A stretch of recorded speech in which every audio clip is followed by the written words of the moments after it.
Hello everyone. তো এখন আমরা রেডি হয়ে নিয়েছি। সবথেকে মেন কথা হচ্ছে এটা এখন বাজে প্রায় 7:30 থেকে 8:30, আর এখন আমরা যাবো কলকাতায়, মানে আমার ঠাম্মাদের বাড়ি। কারণটা কালকে দেখা যাবে। খুব বড় একটা কারণ, খুব বড় একটা সারপ্রাইজ। তো আমরা খুব এক্সাইটেড। তো এখন আগে আমরা বেরোবো, যেহেতু আমরা অনেক লেট হয়ে গেছি। আর আজকে শুধু আমরা দুজন যাবো না, আজকে বড় ঠাম্মার বাড়িতে যে আমাদের গপু দিয়েছিল তার বাড়িতে আজকে গপু যাবে ফার্স্ট টাইম।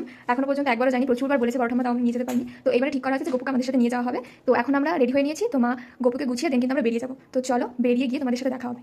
আর কালকে কি আছে সেটা তো ব্লগে দেখতেই পারবে।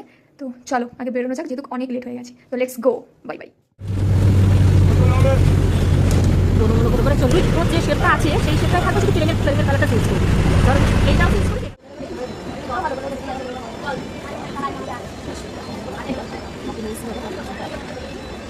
তো আমরা আনফর্চুনেটলি 8:27 ব্যারাকপুর লোকাল কটায় পেলাম, 8:51 কল্যাণী সীমান্ত থেকে আমরা ব্যারাকপুর লোকাল পেলাম। ওয়াও। তো এখন আমরা ট্রেনে উঠে পড়েছি। নিচে দেখতে পাচ্ছি ওইটা কিন্তু স্টেশন, ওখান থেকে আমরা নেমে চলে এসেছি এই মুড়ি মাখাটার দোকানে।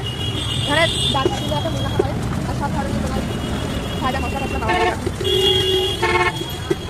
মা কত মালা নিয়ে নিয়েছে, যেহেতু আমাদের গপু আছে সেজন্য মালা তো বেশি করে নিতেই হবে। আরও ঠাম্মার গপু আছে ওখানে, তারপরে দিদুনের গপু আছে ওখানে। তো চলো যাওয়া যাক।